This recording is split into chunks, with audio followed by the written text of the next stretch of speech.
Hey, what's going on, everybody? Welcome back to the Break in the Game show here on the Nothing But Net channel on Dash Radio.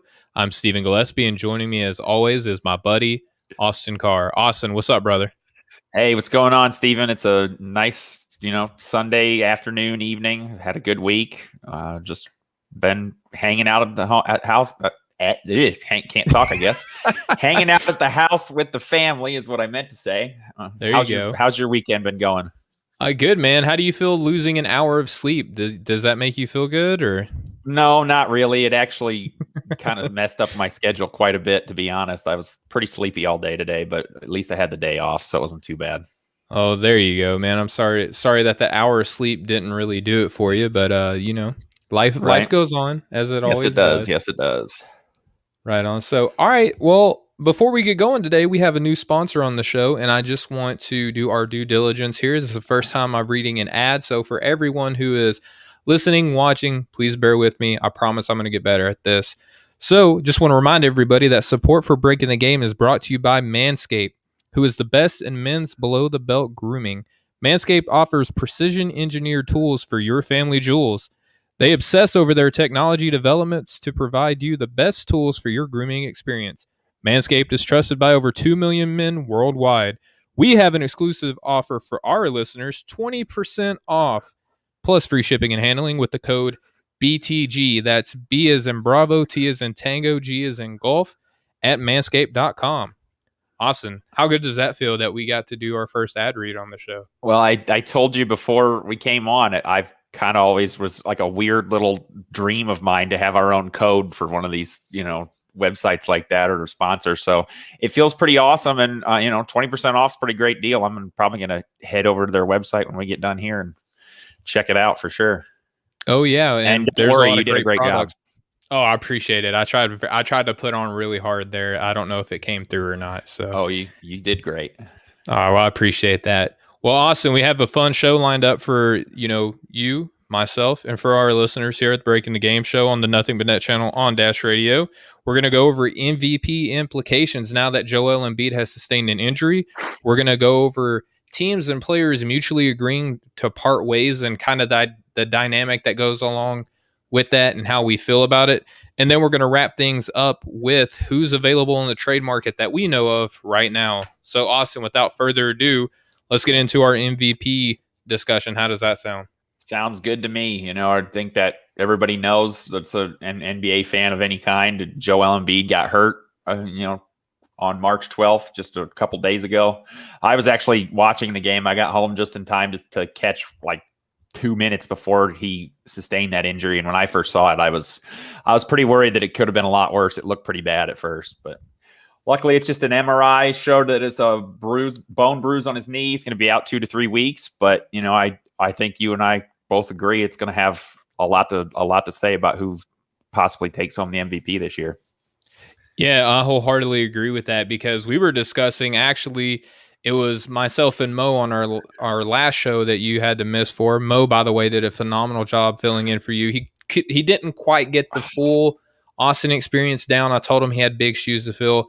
But Mo, if you're listening and watching, thank you so much for coming on and filling in for Austin. You did a great job. Oh, man, I'm honored that he's the guy that fills in for me. He's one of the best. So, yeah, he truly is. I mean, that's why he's one of the vice presidents on the network. So, Austin, when I saw this, everybody in the entire NBA community saw this and held their breath because it's Joel Embiid. He has long-standing injury issues throughout his entire career. I mean, he didn't even make his NBA debut until technically what was his third year being inside an NBA organization.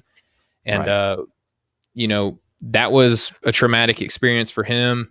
He hasn't always been the most in shape player. He hasn't, conditioned the right way. He hasn't, trained the right way and has drawn the ire of a lot of the old heads that evaluate the game and have made snippy comments. And you astutely pointed out that the one thing that you wanted to give the Philadelphia 76ers for Christmas this year on our Christmas episode was what? It was a pissed off and in shape Joel Embiid. And I don't know if Joel Embiid's pissed off. He's usually a pretty jovial type of guy, but he's definitely didn't like hearing all those guys talk about how out of shape he was or that he wasn't trying because he's kind of, set the league on fire this year. So Worked out for me at least. Yeah, I mean, and he proved a lot of people wrong. He was the first half of the season MVP in our eyes. A lot of other guys in our network shared that same sentiment. And now that he's going to be out for about 2 to 3 weeks, well, first off, that's kind of coincidental, right? Because that's about the time that Anthony Davis is going to be missing with his injury. So now the Sixers and the Lakers could be matching up later down the line in the finals. It could happen, right? Right. Now that both of these guys are going to be out close to the same amount of time, if not exactly the same time, it stands to reason that we have to now, Austin, right, evaluate who stands to benefit the most with Joel missing time. I actually took a poll on Twitter today, and about 50% of everyone who participated in this poll said that LeBron James stood to benefit the most with Joel Embiid missing time. Austin, do you agree with that sentiment, or is there another player that you're kind of eyeing to take advantage of this? Well, I think it's a good opportunity for a real MVP discussion to start taking place, because all along it's kind of been this media driven idea that because he's 36 years old and in year 18 and all that good stuff that they like to say, that LeBron and then Embiid, obviously, because how well he's been playing, are the only two possible choices for this year's MVP. And I don't really see it that way. But I do agree with your poll results that LeBron is probably going to, take the most out of this, and because just for that very reason, that the media already love talking about it, and you're just going to hear more of it now that Embiid's out. The main story, I'm sure you're going to hear on all the radio shows and TV shows and talking heads worldwide, is LeBron's in the spotlight to win his fifth MVP now that Embiid's going to be hurt for a couple of weeks. Especially with Anthony Davis being out, it even more falls on LeBron's shoulders. I mean, he is having another, LeBron year, 25.6 points, 7.9 rebounds, 7.8 assists, shooting 50% from the field, over 35% from three. And, he's LeBron. So yeah, I do think he stands to benefit from this a lot.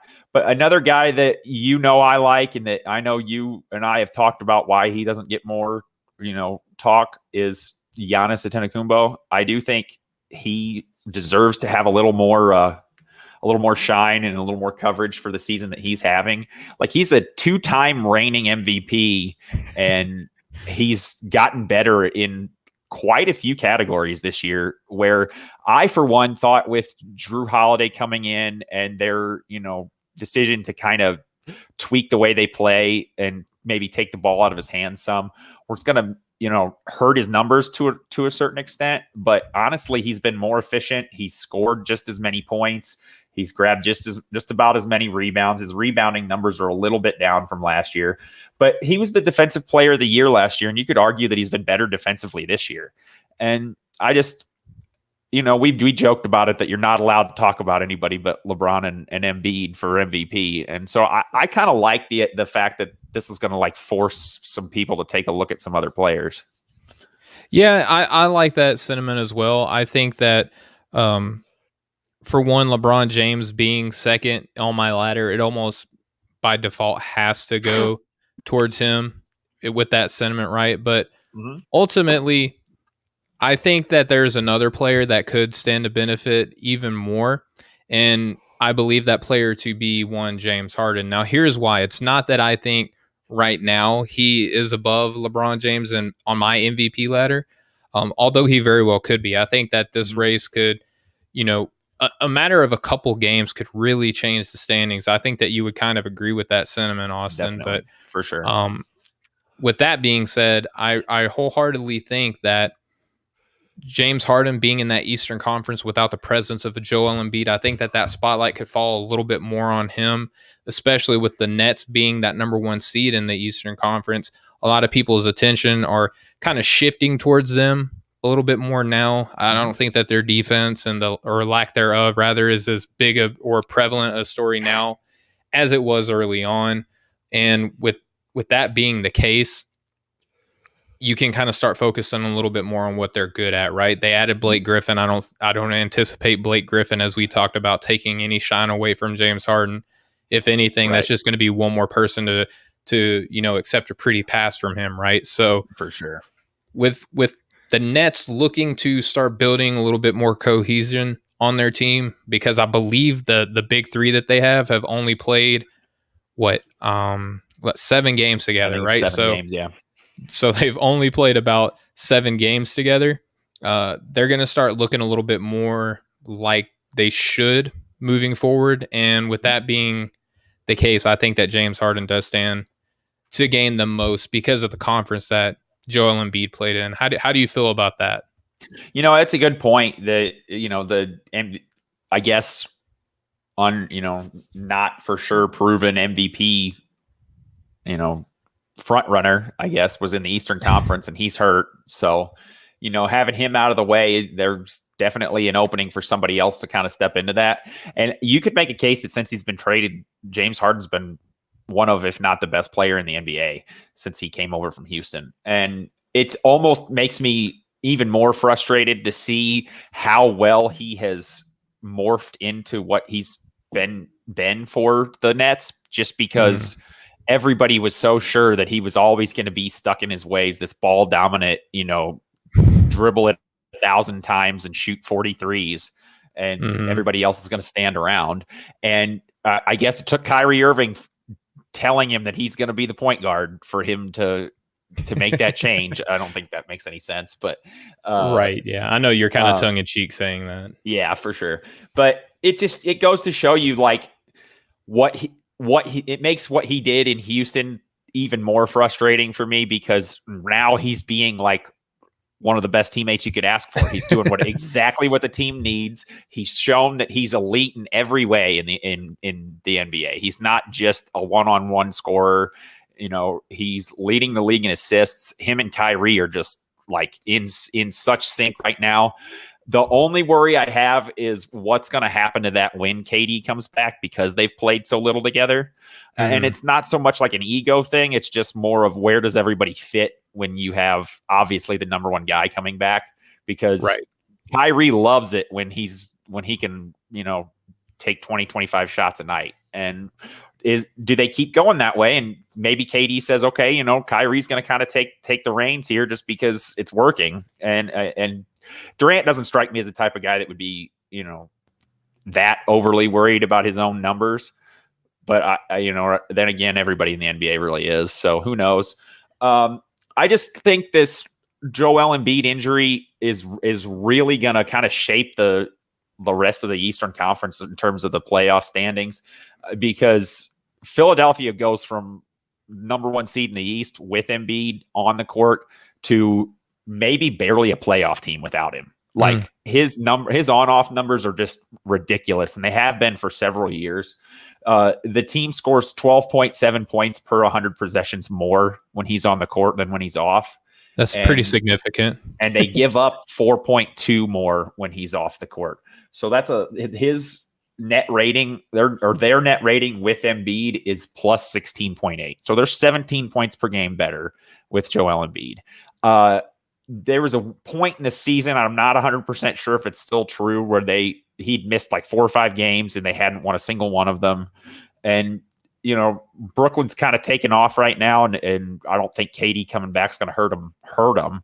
It might, throw off their chemistry for a game or two, but I think they stand a really good chance to take over the number 1 seed because of this injury. Embiid's just been almost not everything for that team. Obviously, no one player is everything, but he's been their first, second, and third option for sure. Yeah, and the one thing that I think that is pretty prominent that you pointed out is adding KD back. It's going to take away from his scoring, and that was kind of the one thing that that James had to sacrifice more of with Durant being gone. But he still rebounds well, still passes the ball, moves it along. I don't imagine that his rebounds and assists are going to dwindle down. But you bring up a good point that, with KD coming back, we still don't know his timeline, by the way, right? Like we don't know exactly when Durant's coming back. And that's something that I wish that we would have a little bit more concrete, some sort of timeline that we can discuss here on the show, right?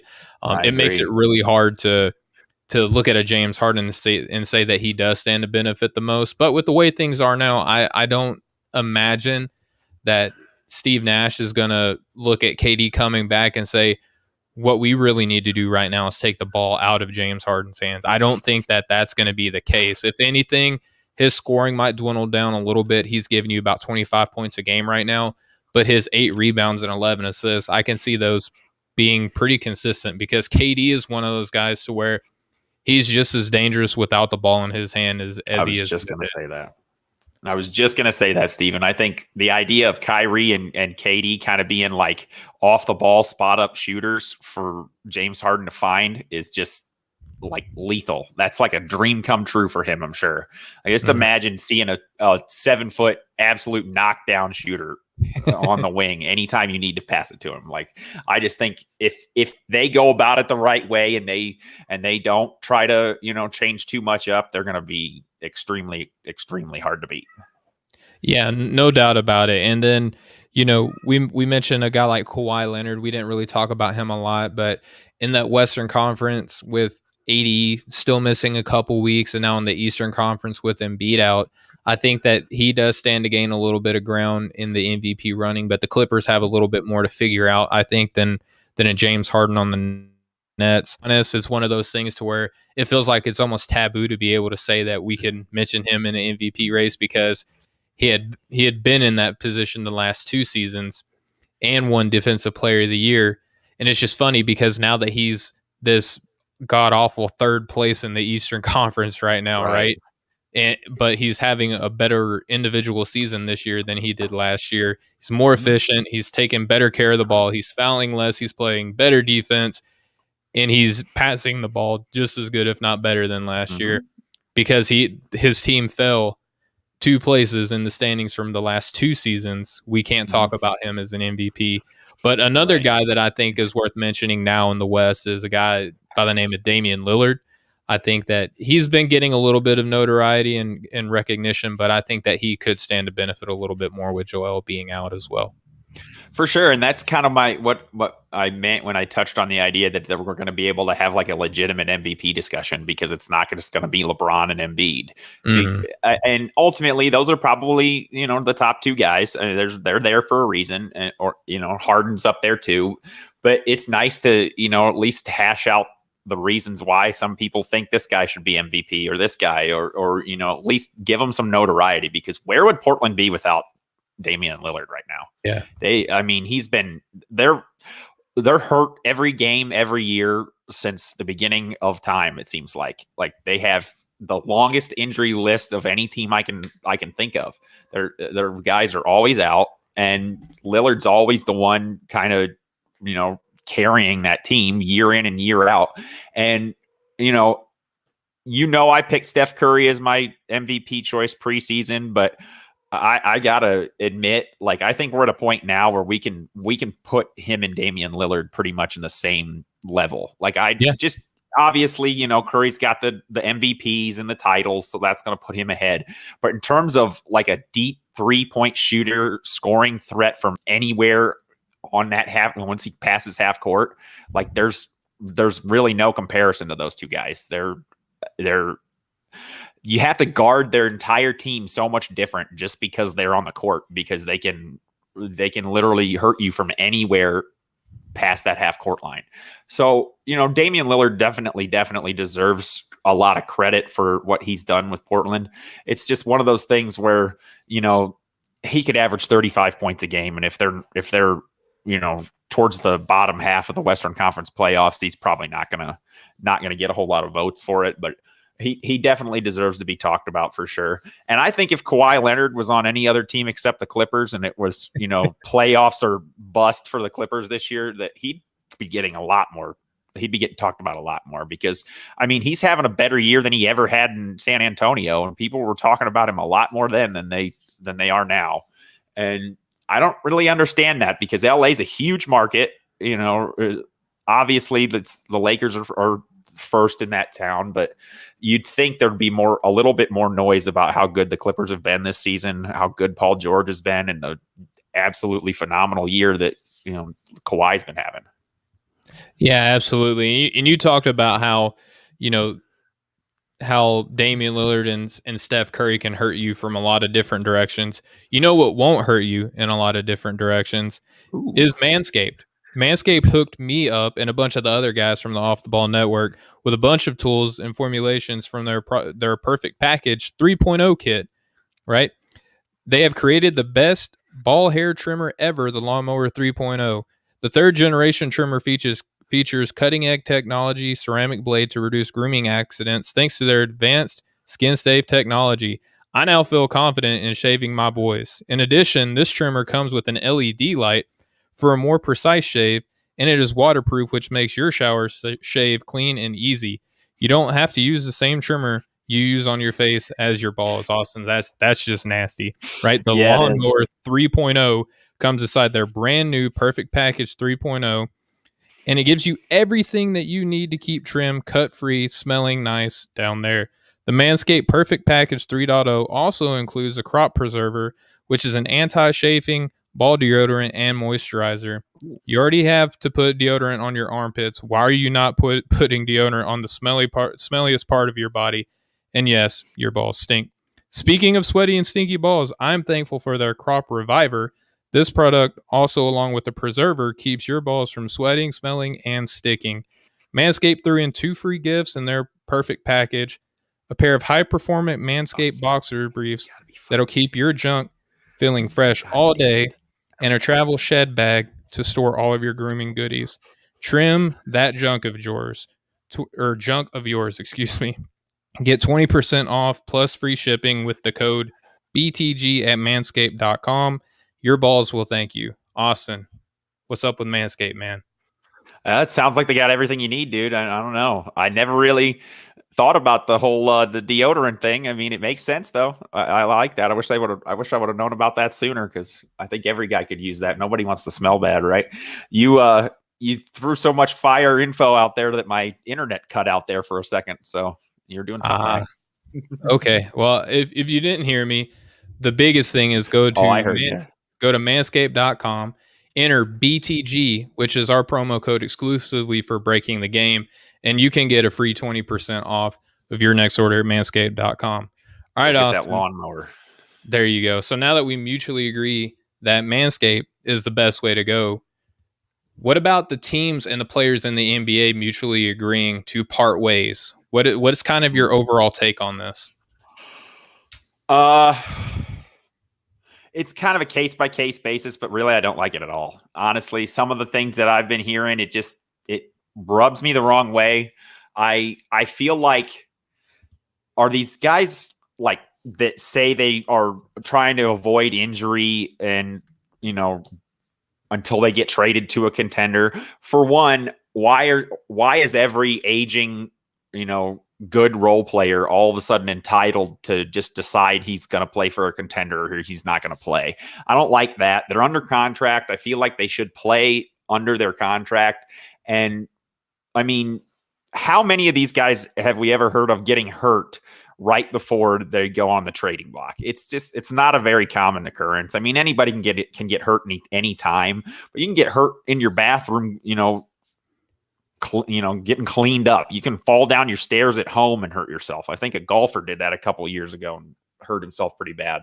So I don't like this idea that they're trying to save themselves from injury, or that, they decided that, they deserve to go to a contender because they're towards the end of their career and they want to win a title. I get that every aging player that hasn't won one wants a ring, but I just think there's a right way and a wrong way to go about it. And as much as I love Anthony Davis and happy that he made it to the Lakers, I kind of feel like he started this trend, and I'm not a big fan of it. I wish he hadn't done it. I just think you should go out there and play. Now, if the team comes to you and says, hey, we've got younger guys at your spot that we want to give this playing time to, are you okay with us? Or we want to get you to a contender because you deserve it. Are you okay with, sitting out until we find a trade partner for you? If it's something that's fairly imminent, like going to happen soon, I think that's a good way to go about it. But the PJ Tucker situation is the one that really bothers me, because he straight up told Coach Silas that he's not going to play until he gets traded to a contender. And I mean, PJ Tucker's average is like 5.5 points a game this year. Like, he is one of those guys where on a good team, his benefits of having him shine through big time. He does all the little stuff that good teams need. But on a bad team like Houston, he looks a lot worse than he is, because he's not the type of guy that's going to be able to give you all those things that a non-contending team needs. He's a spot-up shooter. He's a good rebounder. He's a fairly good post defender, and he's a corner three-point shooter. And, a team like Houston who can't, needs a lot more than that. Yeah, absolutely. Okay, I agree with you. And you discussed PJ Tucker. There's guys like LaMarcus Aldridge, similar situation in San Antonio right now. Blake Griffin, who has already been traded, was one of these guys that where the team and the player said, hey, look, we're going to be looking to move off of you. Why don't you just take your ball and go home? And they did it in no time. It was like a couple weeks, and he was and he was moved on to a new team. And I think he was also bought out, right? So that, right. Yeah. So the action of him getting to a new team was fairly simple. Whenever it just came down to like, a veteran minimum contract, easy day for a former All-Star, right? Right. And then just one more player, Andre Drummond, who's yet to be moved, was kind of one of these guys that was mentioned first, which is kind of odd because out of everyone listed, he's youngest, right? Mm-hmm. He probably has more translatable skill other than maybe LaMarcus Aldridge, right? But still, I mean, he gives you good rebounding. He can score around the basket. He's tried to expand his playmaking abilities this season in Cleveland. Drummond. Yeah, and he's not a terrible defender either, right? So, and he's young on an expiring contract. I do get the idea that, like, okay, if we get this guy, it may be a rental. We're going to have to probably offer him the max to get him to stay around. So I do get that aspect of it, but he's been on the market probably the longest out of these four guys. Who knows who is available outside of what's been reported already, right? So right. I just think that the fact that this is the way that business is done, when I start hearing these reports kind of pour out, it reminds me of the comments that Draymond Green made, about a month or so back. And, basically said that players are castrated for asking for trades. Maybe forcing their way out is how we look at it, but asking for trades, demanding trades, trying to take control of their own destiny. But here we see teams saying, not only do we want to move off of you because we have young guys that we want to get a look for, maybe want to add some, trade assets to our war chest, and we just want you to go home. We saw this last season with Andre Iguodala in Memphis, right? I think it was more the player saying, like, look, I'm not showing up. And Memphis was like, that's cool, man. Like, we'll try to figure something out. But for a lot of these players, I think that, yes, I get where you're coming from, right? That it could be the player saying, hey, look, I don't want to play. But I don't think a guy like LaMarcus Aldridge is making that case. I think that it's more like, we're going to move you. You're older. We're not going to showcase you. We want to get our next man up ready, because that's the direction that we want to go. Why don't you go take a break, and maybe that'll help, your stamina, your durability for the remainder of the season. And we'll see what we can do. We'll try to trade you. And if not, we'll buy you out. So I think already having the potential outcome of a buyout already out there that weakens his trade value. So I don't know if the team is so much looking out for their best interests as much as they are maybe looking to help LaMarcus Aldridge, because they've given him permission to actually go out and speak to other teams to see if they would want his services. So like you mentioned, it's a situational based type thing, but by and large, if teams can do this, I just wish that players were granted a little bit more flexibility as opposed to when we hear them say something, we have to find them, we have to suspend them, and now whatever team that they were trying to go to, they're no longer allowed to go to that team. They can go to 28 other teams, but they can't go to that one team, right? So that's just kind of how I look at it, Austin. No, I get what you're saying 100%. And that's kind of what I mean when I don't like the whole situation from either side, not necessarily just the players are in the wrong. Like, Andre Drummond hasn't played in like 2 months, it feels like. He's been right. They sat him down forever ago, and he's, by far numbers wise the best of these guys available. He's young, like you said. He's 27. He's got monster rebounding numbers year after year. He's having a down shooting year this year, and he's at about 50%. He's trying to be a little bit more creative this season. You know what I mean? So right. That's why I called him Magic Drummond. Role. Yeah. But, he's got a lot of value. He's young. He's healthy. And the way it came about, how he dressed for that game where they decided to sit him down and tell him, go back and put your street clothes on. You're not playing anymore. Makes that one feel like that. He didn't have a whole lot of say in that. Yeah. And I don't like that either. Like, it's his career. Like, if he wants to play, like, tell the coach, hey, give him less minutes, showcase these other guys. Or if you're that adamant that you don't want him out there, cut him loose, trade him something, let him go somewhere else where he can play, because there's a lot of teams that would like to have him on their team for sure. And I think his value is going down the longer he sits, because people just aren't getting to see him play. He's kind of out of sight, out of mind kind of thing. And not that that's going to long-term really affect his overall value, but for his next contract, it could make a difference. So it's just a weird way of doing business to me all the way around. Like, you got guys on your team, play the best guys you have until you don't have them anymore. And if you don't want them, you can control whether or not he's on your team anymore. Make a trade. Like, you're not going to get some huge draft haul for a guy that you got for a couple second round picks a year or two ago. So it's not like they're holding out for some, James Harden deal like Houston got. And the LaMarcus Aldridge one is the one I'm least upset by. I kind of agree with everything that you said about that, where it does feel a lot more like, because he's an older player, they're not going to showcase him.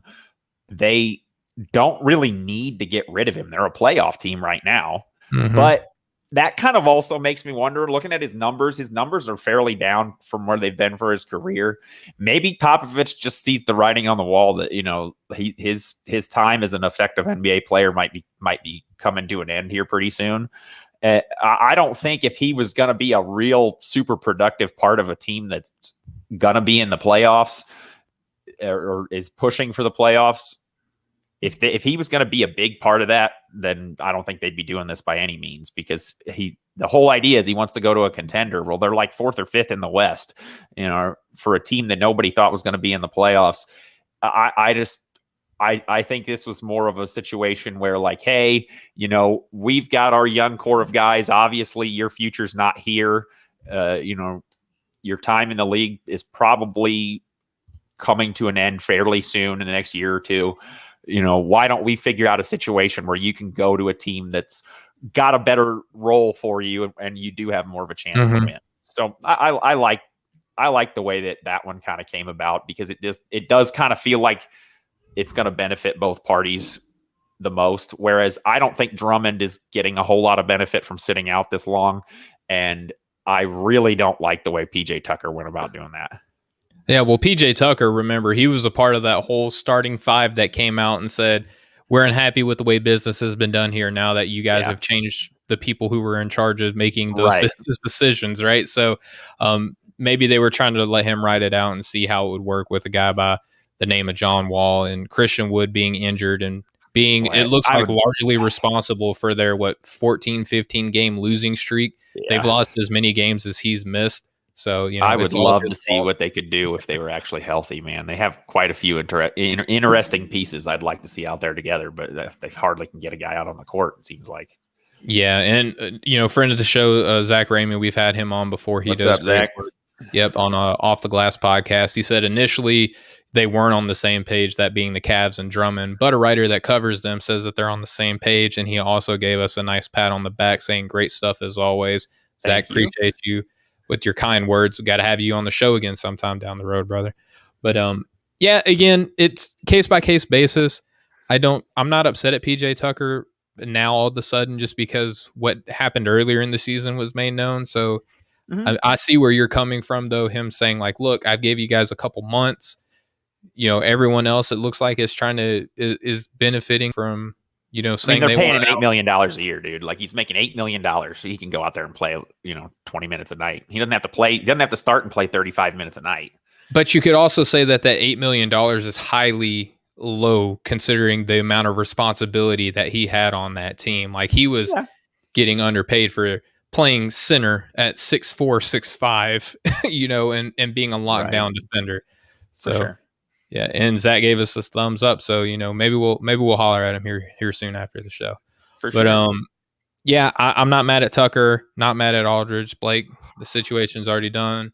Andre is a little bit more curious, but I think that he's going to get taken care of here down the road. So this has been going on for quite a while, where guys, mutually agree to part ways. They just didn't call it that. It sounds nicer when they say it that way, but I think anybody that knows anything about the NBA is that's not always the case, for one.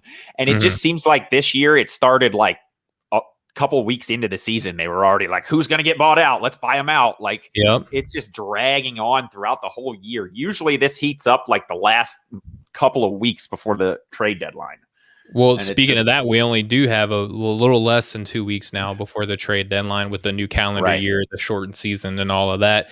But back to your point about the terminology, usually we say that applied for coaches, right? Like coaching in the front office, it's that they mutually agree to part ways. And now we're seeing that same terminology applied to the players. It's almost like with the COVID-19 protocols, the abundance of caution that we kept hearing about. Like it's one of those things that you have to say to keep people from asking questions, right? And it's worked out for some folks, but for folks like Andre Drummond, not so much. So now that we know who's available, though, Austin, I would love to get your take on where some of these players that we know are looking to be shopped around at. Where do you think they'll end up, and what do you think the likelihood is that they'll be moved before the trade deadline? So if you think that they're more likely to be bought out, we'll have to mention that we don't think that they're going to be traded. Does that make sense, right? Like we're going to differentiate between them moving on via buyout than trade, right? So for sure. Andre Drummond, what's the likelihood that you think that he gets traded, Austin? I don't think it's very high. As long as he's already been out, like you said, he's a rental. He's an expiring contract who's going to want a payday. And none of the contending teams that are really going to benefit from him are going to have that kind of money to give him long term. So and at the end of the day, they've sat him down already. So every team in the NBA knows, hey, if we all just don't trade for him, they're going to cut him eventually. They're going to buy him out eventually. So I think it's very, very unlikely that he gets traded. Yeah, I think it's unlikely as well, but there are a couple teams that have the capacity to be able to do so. Now, the Boston Celtics, their trade exception doesn't outright mean that they can acquire him. Like they can't just trade a second-round pick and bring him in. They would have to throw a little bit of salary filler in there to make that work. I think Boston is the one team that I look at and say, okay, it would make a little bit of sense for them to go and get him, one, for team need, and two, with the salary implications, they would have bird rights on him, meaning for those who don't know that they can go over the salary cap in order to sign him and bring him back.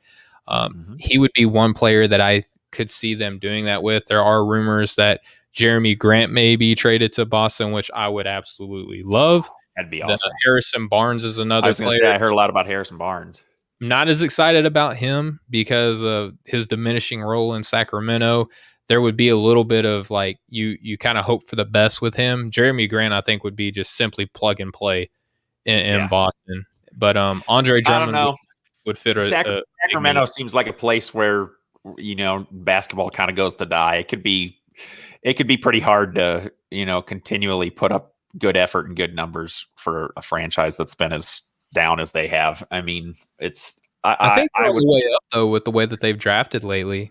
I agree. I'm just saying it's hard to lose a lot, for multiple years and continue to, just go out there and give that much effort every night. And Harrison Barnes is another type of guy that I think would shine more on a winning team than he does on a non-contending team for sure. Yeah. But Jeremy Grant would be awesome. Andre Drummond would be awesome. I mean, Danny Ainge needs to do something and save his butt for not getting Miles Turner in the offseason like he had the chance to. And McDermott, right? So they could both of those are huge team needs that would stand to benefit being in Boston, and Boston would stand to benefit having them.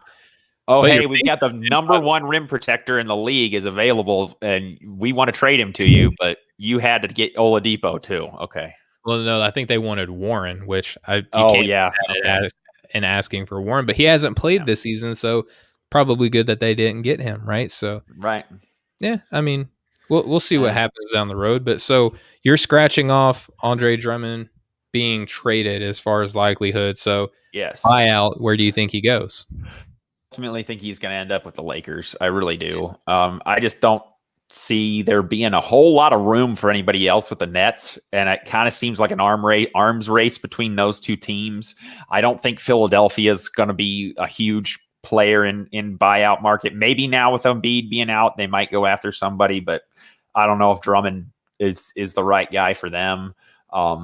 And you just haven't really heard a whole lot of talk from any other teams other than the Lakers and the Nets are going after these buyout candidates. And I think with, Marc Gasol's struggles, and it's fairly obvious that they made the wrong decision between him and Dwight Howard.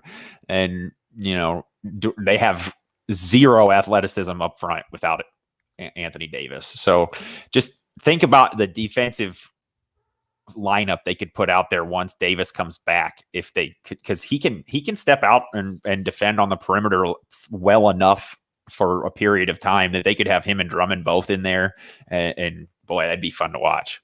So I think I think he's going to end up with the Lakers. I think they want him. I think he wants to win a title, and a lot of guys like playing with LeBron James. So I think Whiteside would be a little bit beher fit as far as between the two of them. I think that good luck scoring, right? Good luck not getting a shot blocked with AD and Whiteside on the team, right? Right. And I think that the Lakers would probably get some of the best basketball that we've seen out of Hassan Whiteside. Almost what the Warriors did with a JaVale McGee. I could see kind of that type of role playing out for him, or like what you mentioned earlier, Dwight Howard being a Laker last season. I think Hassan Whiteside could give you a little bit similar look there. Yeah, I loved the way Dwight Howard, the role he played for the Lakers last year, and I was extremely confused when they decided not to bring him back. It didn't make a whole lot of sense. I was excited about Marc Gasol. Shooters on the team. Yeah, right. I was excited about Gasol, but at the same time, it was just it felt weird that why not go after both? I don't know. Yeah, I mean, I was excited for him too. I think that the way that people are looking at Blake Griffin joining the Nets is kind of what I envisioned with Gasol going to the Lakers. That playmaking off the high post, I thought was going to be a scary dimension for this Lakers team. And maybe in the playoffs, it looks a little bit better than the regular season. But I think it's safe to say that it's been underwhelming compared to expectations, the Marc Gasol experiment in LA. Speaking of LA, LaMarcus Aldridge.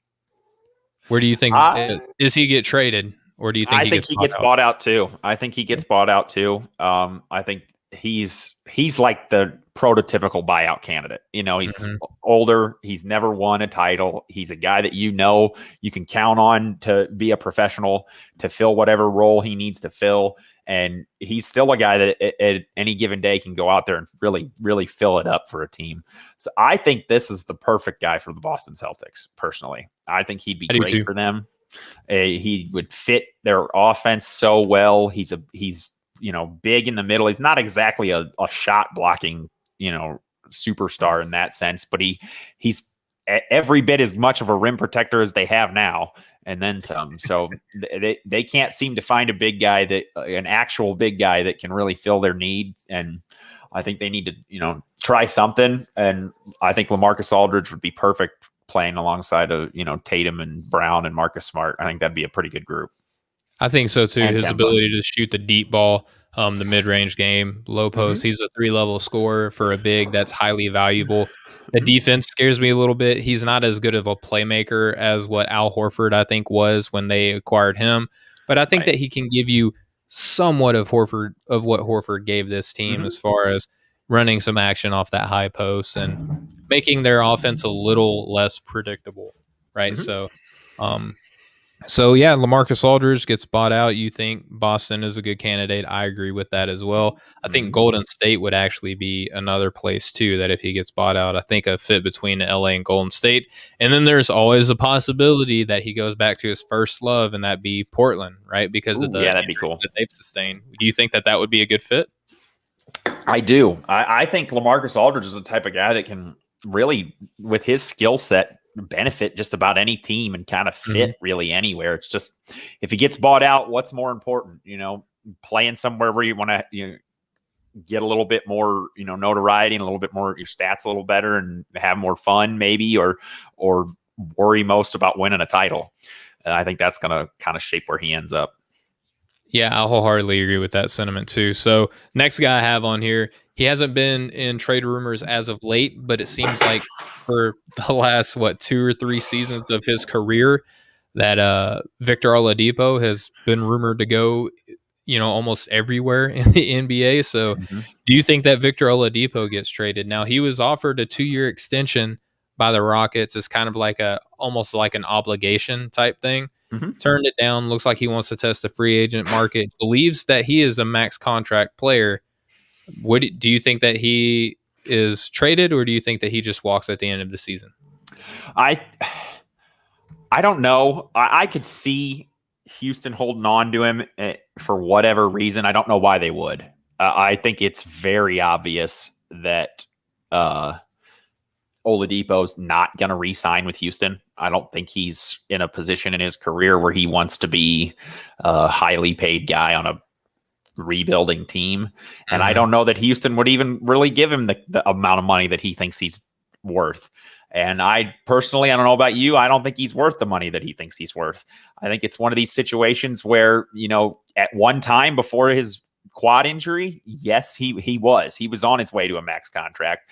And it's one of those things where once players hit that plateau, they get to that point, their self-image is set in stone. They think I'm an all-star, I'm, a max player. KD had a torn Achilles and he got a full max contract, and look what he's doing. That's me. And it's just not the case. He hasn't been the same player. He hasn't found his shot. All I heard when he was recovering from that injury was when he came back to the Pacers, how much better of a shooter he was going to be. He'd been doing nothing but working on his shot. And he's shooting like 30% from three this year, well under 50% from the field. He's not efficient. He shows flashes, but it's just not there anymore. His athleticism and speed and just, dynamism on his way to the rim is kind of really what opened up the rest of his game for him. And I just don't see it that much anymore. And he's one of my favorite players. I'm a huge Indiana Hoosiers fan. I remember his first game at IU thinking, who is this guy? And then he dunked right over somebody. And it was just like, where'd this guy come from? Holy cow. And he got steadily better every year. So I think the Houston Rockets should trade him. I don't know if they will. I don't know how they do it. I don't know if they have anything that in terms of assets left that Houston would want. But as terms of a team that could use a rental to try to win a title, I think the Milwaukee Bucks would be a fun spot to see him go to. Okay. Yeah, that would be pretty interesting actually, but making this maybe trading Brook Lopez and their second round picks that they got this season, it would be really hard, I think, to entice the Rockets to make that deal. But maybe unless there's just nothing else out there and they just want to get something, that might be the only way it could work. That may be the case. But our buddy Zach Ramey wrote in, and thank you so much, Zach, for continuing to watch the show. Really appreciate the support.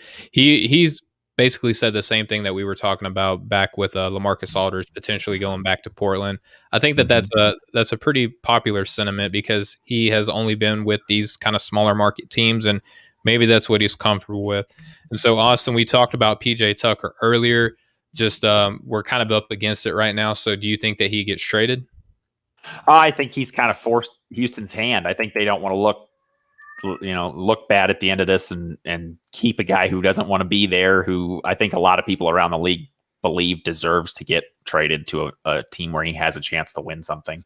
So I do think he gets traded. Where to? I don't know. I've never been that high on the guy. I know he's a great role player. Oh, come on now. He's an Austin Carr guy. How does Austin not like PJ Tucker? I guess probably just because he plays for the Houston Rockets, and I just never really was too fond of their whole team. I don't know what it was. I like James Harden. I don't dislike James Harden, not as much as some people, but I just never really liked the way they played and just didn't see. All I heard last year was how he's such a great post defender and watch out what he's going to do to AD. And it was not even a contest. So maybe that's where it's from, but I don't know. I need your help on this one. Where do you think he ends up? I think it's either Brooklyn or Philadelphia. I think that he wants to go back to what he's familiar with. That's either playing alongside James Harden or being underneath Daryl Morey in Philadelphia. Yeah. And I think Philly would be, I think the better of the two. I think that, giving him some of those Mike Scott minutes in Philadelphia would be pretty beneficial. He helps spaces the floor. He adds to their already stellar defense. There's really not a drop off from whenever you take out, Tobias Harris, whatever whatever you would lose in sitting Mike Scott. I don't think that PJ Tucker, is a liability on either end of the floor as opposed to what Mike Scott brings his team. So I think Philadelphia would be pretty intriguing, Austin. But as always, man, greatly appreciate everything that you bring to the table. You're the best co-host a guy like me could ever ask for, man. Super happy to be doing the show with you. Hey, me too. Overall, though, man, I feel like this NBA season, the second half is shaping up to be a good one. I got just a real quick question to ask you. I know I'm kind of putting you up against it. Oh, you're good. What in the world has happened with Kevin Love? Where is he? Right? Apparently he just I haven't heard his name all year. That's a good question. That's funny. Is he he was in witness protection or something there for a while? Yeah, I don't know. He was injured, but no one ever spoke about this, right? But there's reports that came out yesterday that he was suffering a mentally taxing injury, which he has made mental health more of a focal point, more of a discussion. We don't take that lightly at all on here. We just think that it's the funny part of this is the fact that no one has talked about Kevin Love, and it seems like 2 seasons, right? Yeah, and the money that the Cavaliers gave him, they obviously thought that he was going to have kind of a revitalization after Kyrie and LeBron were gone and be their guy, and it did not work out for him. A lot of it, I think, is because of injury more so than anything. But 2, they haven't been any good at all. He seems like the perfect type of guy to be on our buyout list, but I haven't heard a word about it. And I don't know, just a guy to be traded or whatever. I think he's got a huge contract left probably. He does. And so I'm scrolling the Twitterverse right now. Kevin Love just exited quickly after less than 2 minutes. He's going to the locker room with trainer Steve Spiro, if I'm saying that right. That was about 37 minutes ago. So, prayers again for Kevin Love. It seems like this season has gone against him, much like last season. I just this was one of those moments that I was just like, we were talking about everybody else. We're like, what the heck has happened with Kevin Love? But apparently he only lasted about 2 minutes in his return to the Cavaliers, man. So that's got to be a little bit devastating. Good luck to him. Hopefully that, it's nothing too serious and he can eventually get back and get healthy, because at one time he was an absolute terrific player. And I think he's not old enough to where he couldn't get some of that back if he could get healthy. If it weren't for the contract thing, I would tell him, if I was his friend, hey man, go back and team up with LeBron again, go win yourself another ring. Why not? Because they don't necessarily need him all that much, and he would help, and it'd probably be the best situation for him if there was something like that available. Yeah, well, what is available, Austin, is our friends at Manscaped. Go to manscaped.com, check that out. But when you do, you get 20% off and free shipping with code BTG, which stands for Breaking the Game. Yes, at manscaped.com. That's 20% off with free shipping at manscaped.com. Use code BTG. Unlock your confidence and always use the right tools for the job with Manscaped. Austin, thank you again so much for another great episode, brother. Hey, thank you for having me as always, man. I love doing this with you. This is, like I always say, one of the best parts of my week. This is always so much fun. Thank you to Manscaped. It's hard to do a good job without the right tools, right? So, everybody, I can't stress enough how important that kind of stuff is. Like, guys, we don't always think about that stuff, but make sure you do. Your lady will appreciate you for it, for sure. Your significant other will thank you. There you go. No doubt about it. So with that being said, we're just going to close out the show now. Shout out to Manscaped. Shout out to Fanatic. Shout out to Ice Shaker, who is underneath the Gronkowski brothers. We have a few great sponsors and partnerships alongside us at Off the Ball Network. Go to offtheballnetwork.com for all of your sports needs. But for the Off the Ball Network, for my awesome co-host, Austin Carr, for myself, for the Breaking the Game show, for the Nothing But Net channel on Dash Radio, for the NBA at large, we have been the Breaking the Game show. We will catch up with you guys next time. Much love, everybody. Have a good one.